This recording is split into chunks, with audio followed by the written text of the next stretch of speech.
Fala, galera! A gente está aqui com o Samuel. E aí, gente, tudo beleza? Meu nome é Sara. E eu sou Henrique Cogin.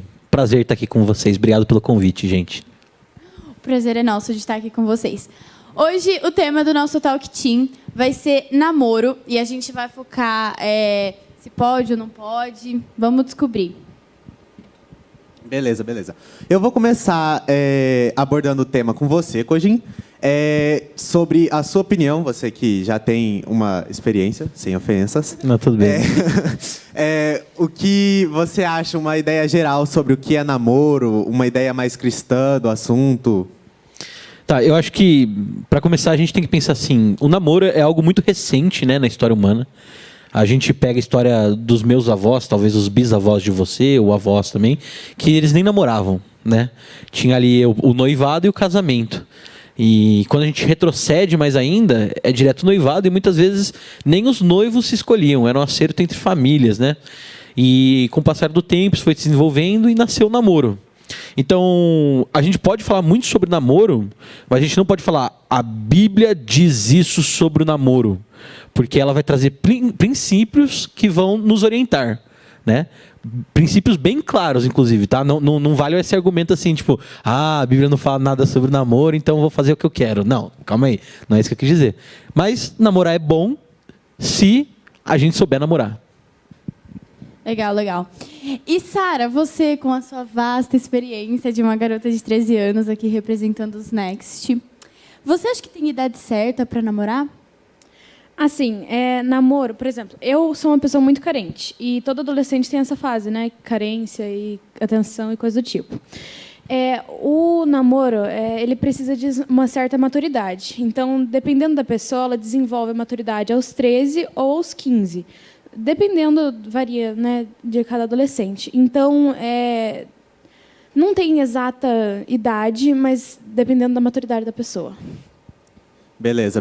Então, pelo Cogin, a gente ficou sabendo que essa ideia de namoro surgiu, é uma coisa bastante recente e vem da carência emocional que a gente tem, que nem a Sara falou ali. Beleza, agora outra coisa que surgiu ainda mais recente agora nessa nossa adolescente aí, nessa nossa geração, perfeito, é esse negócio assim de eu sou independente, eu quero fazer o que eu quiser. Então, tem algumas coisas que muita gente acaba tendo dúvida se pode ou não pode, de acordo com a Bíblia. Como aquele sair sozinho, beijar de língua, essas coisas assim. São coisas que tem muita gente que acaba ficando com certas dúvidas. Então, tenta responder isso. Qual é a sua opinião, Cogin? Bom, primeiro eu acho que essa questão de sou independente, quero sair sozinho, não é de vocês, tá? Não é nem meu, com meus 30 anos, e nem dos nossos pais. É algo natural ali da fase de vida, é algo natural da nossa cultura ocidental, a gente procurar a nossa individualidade. Eu acho que a individualidade é algo bom, que tem que ser procurado, mas a gente tem que entender que ela se limita e que nós, muitas vezes, não temos a sabedoria suficiente para agirmos sozinhos, né? Então, eu acho que a gente precisa procurar se orientar pelo conselho familiar, ou seja, pelos pais, avós, tios, primos que têm uma carga, já viveram coisas antes que a gente. A gente tem que procurar cristãos mais velhos para nos ajudar a entender. Porque, novamente, como eu falei, é muito difícil assim eu falar assim, não pode sair sozinho, não pode beijar na boca, não pode fazer nada além de pegar na mão e você tem que só namorar quando seu pai e sua mãe estiverem no mesmo cômodo, né? Cada realidade é uma realidade e não estou falando também que pode fazer qualquer coisa, mas eu acho que a gente tem princípios e valores que cristãos maduros, com o passar da vida e com o tempo de caminhada na fé, vão entendendo o que Deus vai falando para a gente. Então, eu acho que a gente parte do princípio do para que namorar? Eu namoro para quê? Por que eu namoro? Por que eu quero namorar? Por que eu quero fazer isso? Quando a gente para perguntar o porquê das coisas e responder sinceramente, né? Eu quero namorar porque eu quero ser feliz ou fazer outro feliz. Não, mas por quê? O que isso vai te fazer, né? Ter um momento reflexivo de pensar em nós mesmos, porque a gente vai entender o real motivo. E quando a gente entende o motivo, aí a gente vai saber responder verdadeiramente se isso é saudável ou não fazer. Entende? Então, assim, via de regra, eu acho que a gente tem que entender que existem limites, nossos pais impõem limites por amor a nós. Nem os nossos pais, nem Deus querem que a gente deixe de fazer coisas, porque querem depois que você saiu de perto, falar assim, eles não fizeram isso, eles estão perdendo, isso é muito legal. Nem os nossos pais, nem Deus fazem isso com a gente. Né? Eles impõem esses limites para falar assim, filho, eu quero o que é bom para você. Eu já quebrei a cara ultrapassando esses limites, ou eu já vi pessoas quebrarem a cara por ultrapassarem esses limites. Que nem o Cogin disse, tudo tem limite. Então, mas também depende da maturidade, que nem eu disse antes. Porque, por exemplo, se os adolescentes são muito jovens e novos, eles não têm muita experiência, acham que têm maturidade suficiente, são poderosos e coisa do tipo. Só que, tipo assim, quando os adolescentes são muito novos, eles vão fazer coisas sem pensar nas consequências. Então, isso influencia muito no pode e não pode. Só um adendo, é que ela está usando uma palavra maturidade, e a definição que eu aprendi de maturidade vai ajudar muito a entender isso. Maturidade, para mim, é o quanto que eu obedeço. Né? Então, maturidade na vida cristã, para mim, é o quanto que eu obedeço a Deus. Maturidade na vida é o quanto que eu obedeço os meus líderes, sejam meus pais, seja um chefe, seja um líder da comunidade, da igreja. Então, olha como que é interessante. Né? Se você pensa, não, vou fazer isso da minha cabeça, você não está sendo maduro, porque você está sendo desobediente. Então, maturidade tem muito a ver com isso. Né? E é muito difícil, eu já fui adolescente, alguns bons anos atrás, coisa de 20 anos atrás, e eu lembro também, eu não queria responder ninguém, eu quebrei muita cara por causa disso. Apesar que eu não fui nenhum filho rebelde, sempre fui mais tranquilo, assim, principalmente na questão do namoro, a gente vê, né, que é por amor. Acho que é isso que tem que entender. Seu pai e sua mãe fazem isso porque eles te amam. O seu líder aqui na igreja, o Lucas, o líder do seu GP, seja quem for, eles te orientam por amor, porque eles querem seu bem. Eu achava que eu era maduro. Muito obrigado por estragar minhas esperanças. Mas chega, viu? Fica tranquilo. A maturidade chega, sim. Mas uma coisa que eu sempre falo no nosso GP, inclusive, é que, assim, antes de você ter uma aliança com alguém, tenha uma aliança com Deus. Porque, que nem o Cogin falou, vem da maturidade sua com Deus. Então, você tem que ter prioridades, antes de tudo, obviamente. Mas agora eu tenho uma pergunta bem polêmica, que eu acho que pode até quebrar alguns corações adolescentes apaixonados. Os dois podem responder, tá? Essa. Vocês acham que existe um tipo de pessoa certa? Se Deus criou uma pessoa certa para vocês? O que vocês acham sobre o assunto? Você não quer começar falando para você? Porque aí, dependendo do que responder, você vai responder diferente. Vai começar? Não. Não? Então tá bom. Eu já acreditei muito. Eu já orei muito. Deus, envia a minha mulher, aquela que você separou para mim. Envia, quero casar, quero ser filho. Eu sempre sonhei muito em ser pai.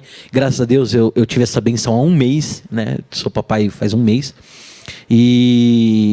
Mas hoje em dia, olhando e entendendo o agir de Deus na história, eu acho que não adianta querer esperar príncipe ou princesa encantado, né? Não existe.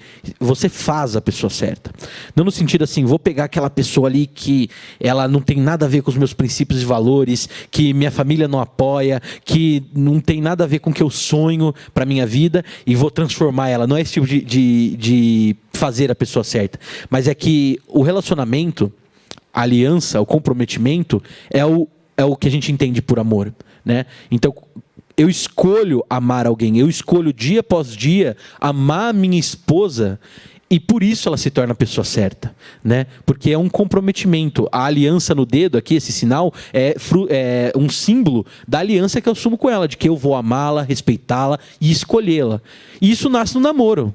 Então, quando você está esperando a pessoa certa, muitas vezes você não percebe que às vezes você já conhece uma possível pessoa certa. Às vezes, você já tem uma amizade, eu gosto muito dos namoros, eu entendo que o namoro é uma evolução de uma amizade, porque você conhece a pessoa, é você escolher e batalhar para aquela pessoa, que ela vai se tornar a pessoa certa. E você vai se tornar a pessoa certa para ela também. Quer completar?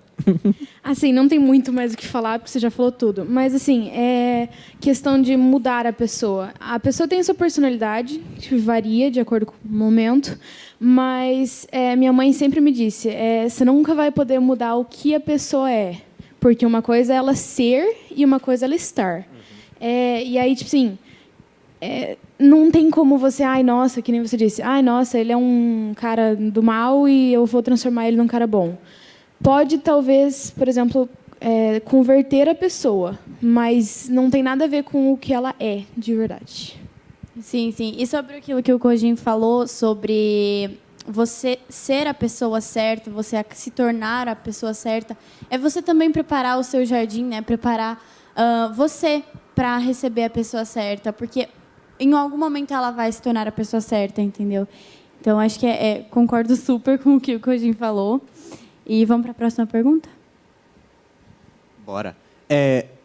Uma coisa que nem o Kojin já deu uma abordada aqui é uma diferença entre o namoro e o casamento. Quando o que está muito na nosso estilo de vida, no que a gente está convivendo todos os dias, é que tipo, não gostei, então largo fora. Mas é por isso que surgiu esse namoro, porque agora com essa nossa nova realidade, as pessoas terminam relacionamentos, sim, nem água, assim, vai saindo e entrando novos namorados, essas coisas. Inclusive, uma coisa que me assustou muito é que 50% dos casamentos acabam em divórcio. É incrível, assim, isso. Mas é por isso que surgiu o namoro, porque o namoro, ele surgiu porque o casamento não é para acabar. O casamento é uma aliança que você faz eterna. Tanto que você fala lá no altar, para sempre. Para sempre é para sempre, para toda a eternidade e além. O namoro surgiu através da necessidade de pessoas se conhecerem um pouco mais para tomar essa decisão certa, exatamente. Para elas poderem ter noção de com quem elas estão querendo passar o resto da vida. Eu ia fazer disso uma pergunta, mas acabei que já respondi. Alguma coisa que acrescentar, vocês dois? Pode falar. Por exemplo, que nem você disse, 50% acaba em divórcio, porque as pessoas não se conhecem. Elas vão muito na base da nossa emoção. Uau, que legal, estou namorando e coisas. Não, conheço a pessoa, nossa, eu gosto dela. Vai tanto na emoção que se deixa levar e cria uma expectativa muito grande para algo que não é tão grande. Então, tipo assim, não digo que, nossa, namoro tem que durar 5 anos, 8 anos, mas você tem que pelo menos ter uma noção da pessoa, você tem que conhecer a verdadeira pessoa. Se me permitem, eu vou dar meu pitaco. Eu gosto muito desse tema de namoro, eu gosto muito do tema de relacionamento. É algo que, assim, que eu já li vários livros, já procurei na Bíblia para entender, já ouvi muitas pessoas mais velhas do que eu, tá? E é algo que eu sempre gostei muito de ajudar pessoas. Mesmo antes, assim, de me converter, era algo que eu sempre gostei, brincar de cupido, falar assim, tem uma amiga minha que eu vou te apresentar. E apresentar ali e tal. Inclusive, tem um casal de amigos que eu sou padrinho de casamento, que foi assim, né? Ele falou, na época eu namorava uma menina que eu conheci no acampamento, ele falou, eu queria conhecer minha namorada no acampamento também. Eu falei, cara, e ela ali, né? Aí, não sei, nunca conversei com ela. Falei, vamos lá, vem comigo. Aí fui lá e falei assim, oi, tudo bem, né? De onde você é? Puxei. Cupido. Foi. E hoje eles estão casados, né? Namoraram 8 anos, estão casados há quase 3.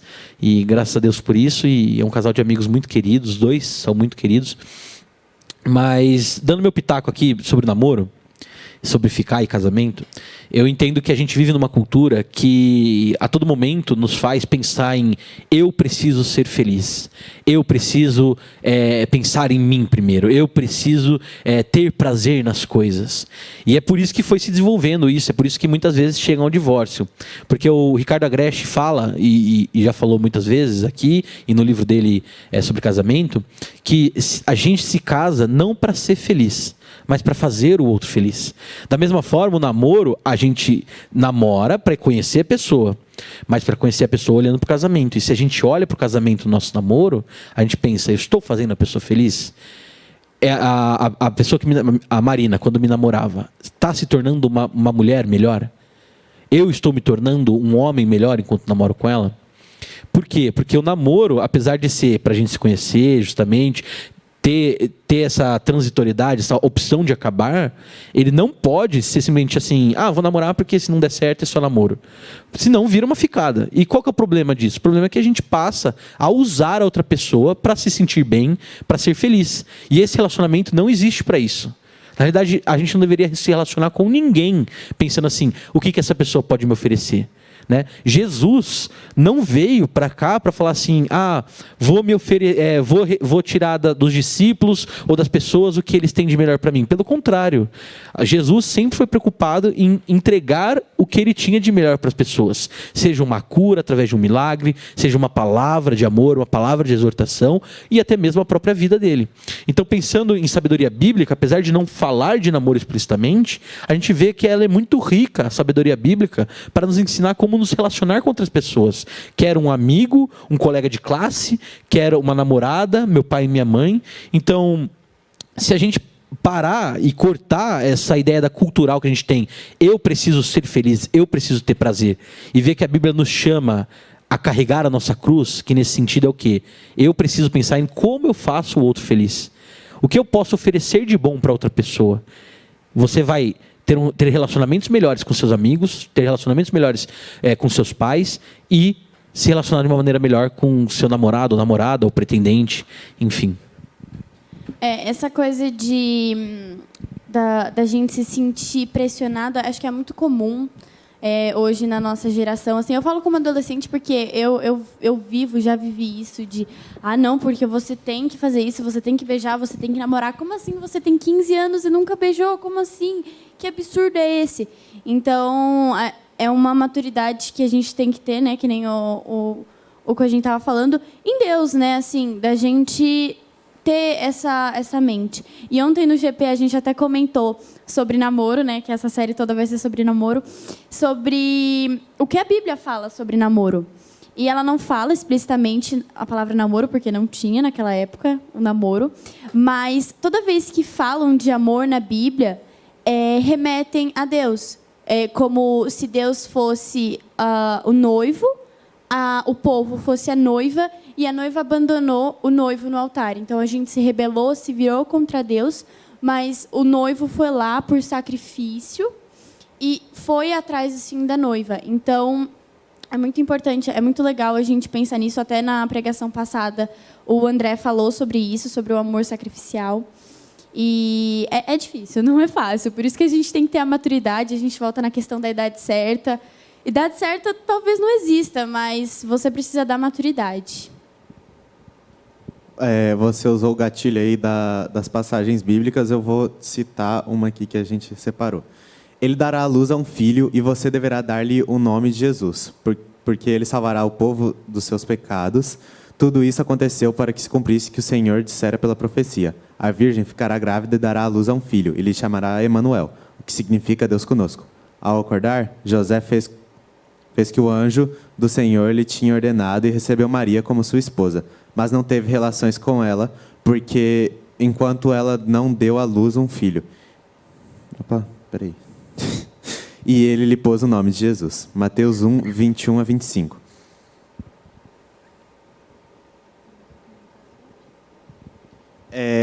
O texto fala muita coisa que a gente pode tirar de pouquíssimos versículos. É incrível como a Bíblia, você pode estar lendo sobre outra coisa e acabar achando o resultado de uma pergunta que não tem nada a ver com aquilo. E nesse texto a gente acaba vendo 4 pontos que eu vou citar aqui agora. Que a Bíblia mostra como esse relacionamento é pela missão, é algo que Deus mostra pra gente o que a gente deve fazer nesse momento, algo que Ele nos ensina e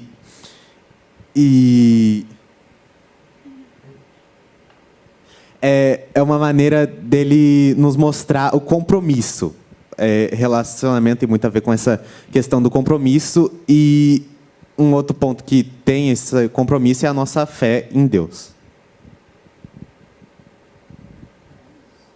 Vocês vão falar os outros pontos? É que são 4, né? Eu termino, não tem problema. Mas ele também ressalta o verdadeiro amor, né? De salvar o mundo, no caso aqui, salvar o mundo através de Jesus, porque ele vai reinar.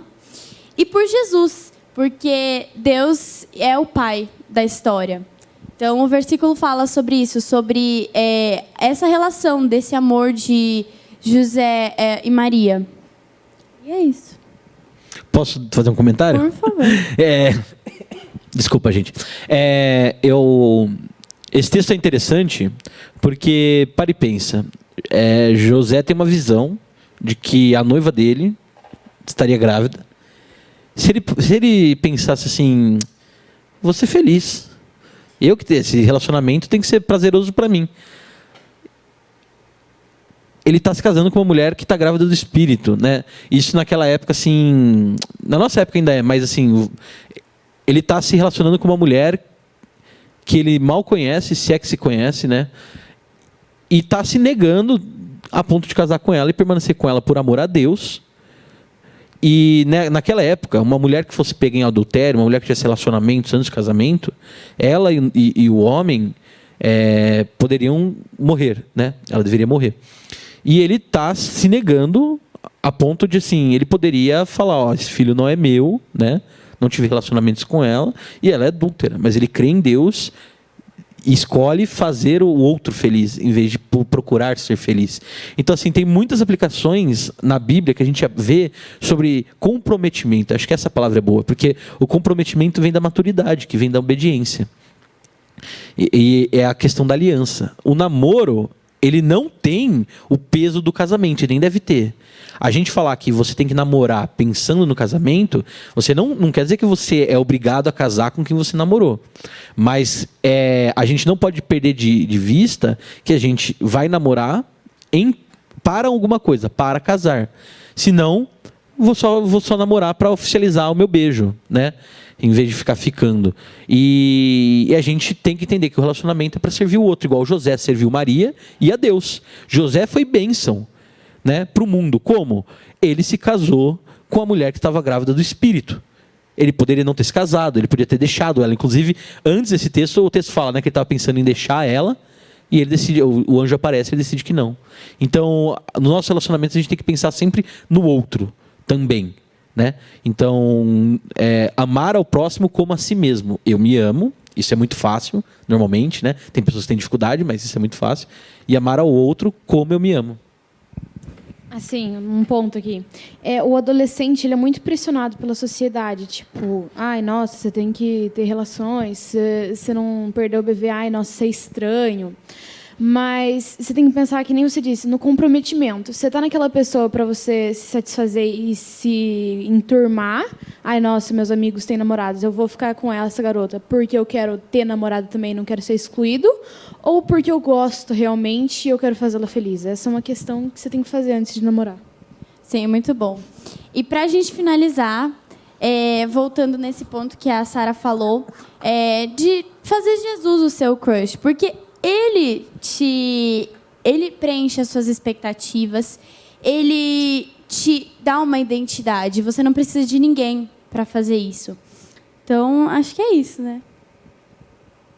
Antes de encerrar aqui, eu queria só levar em um único ponto desse aí que ela falou de fazer Deus nosso crush, porque, como a Sara falou, o adolescente tem muito dessa carência emocional. E por isso, às vezes, ele vai fazer uma ação, uma escolha errada de ficar com alguém que não vai fazer bem só para suprir essa carência emocional, essa necessidade de ter alguém gostando da gente. Deus vai fazer isso e é por isso que a gente tem que ter Ele ao nosso lado em todas as fases da nossa vida. Vamos encerrar. Só uma coisa aqui. Como você disse, a carência pode levar a escolhas erradas. Por exemplo, nossa, eu tenho um casal, uns amigos, que eles já são do primeiro, coisa do tipo, já são mais velhos. Mas, mesmo assim, eles ainda são muito novos para ter filhos. Só que eles fizeram escolhas erradas por pressão dos amigos, não pensaram, não perguntaram para os pais, não fizeram nada. E a garota está grávida e ela tem 17 anos. Ela não tem noção do que ela vai fazer, não tem noção da vida, porque ela sonhava em se tornar médica. Só que não vai ter como ela estudar com uma criança do lado. E o garoto está tipo assim, super nervoso, né? Porque ele não queria que acontecesse isso. Então, primeiro você tem que pensar por quê e como eu vou fazer isso. E tem que consultar, por exemplo, tem que orar muito, tem que ler a Bíblia e tem que consultar seus pais também. Beleza. Mais algum comentário? Mais alguma coisa? Não, só completando, apesar da muitas vezes a gente não ter a maturidade, ou a gente achar que tem, a gente descobre que a gente não tem. Mas não é por isso que a gente não sofre consequências das nossas atitudes, né? Então, parte do processo de amadurecer é entender que o que a gente faz vai ter consequências. Às vezes, não acontece de engravidar. Às vezes você fala, não, mas eu não transo no meu relacionamento, né? Isso eu não faço. Mas você maltrata a menina, ou então a menina não corresponde ao amor que o menino tem por ela. Isso vai gerando marcas, mesmo que não tão profundas quanto um filho, que vai fazendo a pessoa não ser uma pessoa melhor, né? Que vai, em vez de você construir, edificar, você vai destruindo. Então, por isso que é sempre as perguntas-chave para esse tema, namoro, pode, não pode, para mim por que eu estou fazendo isso?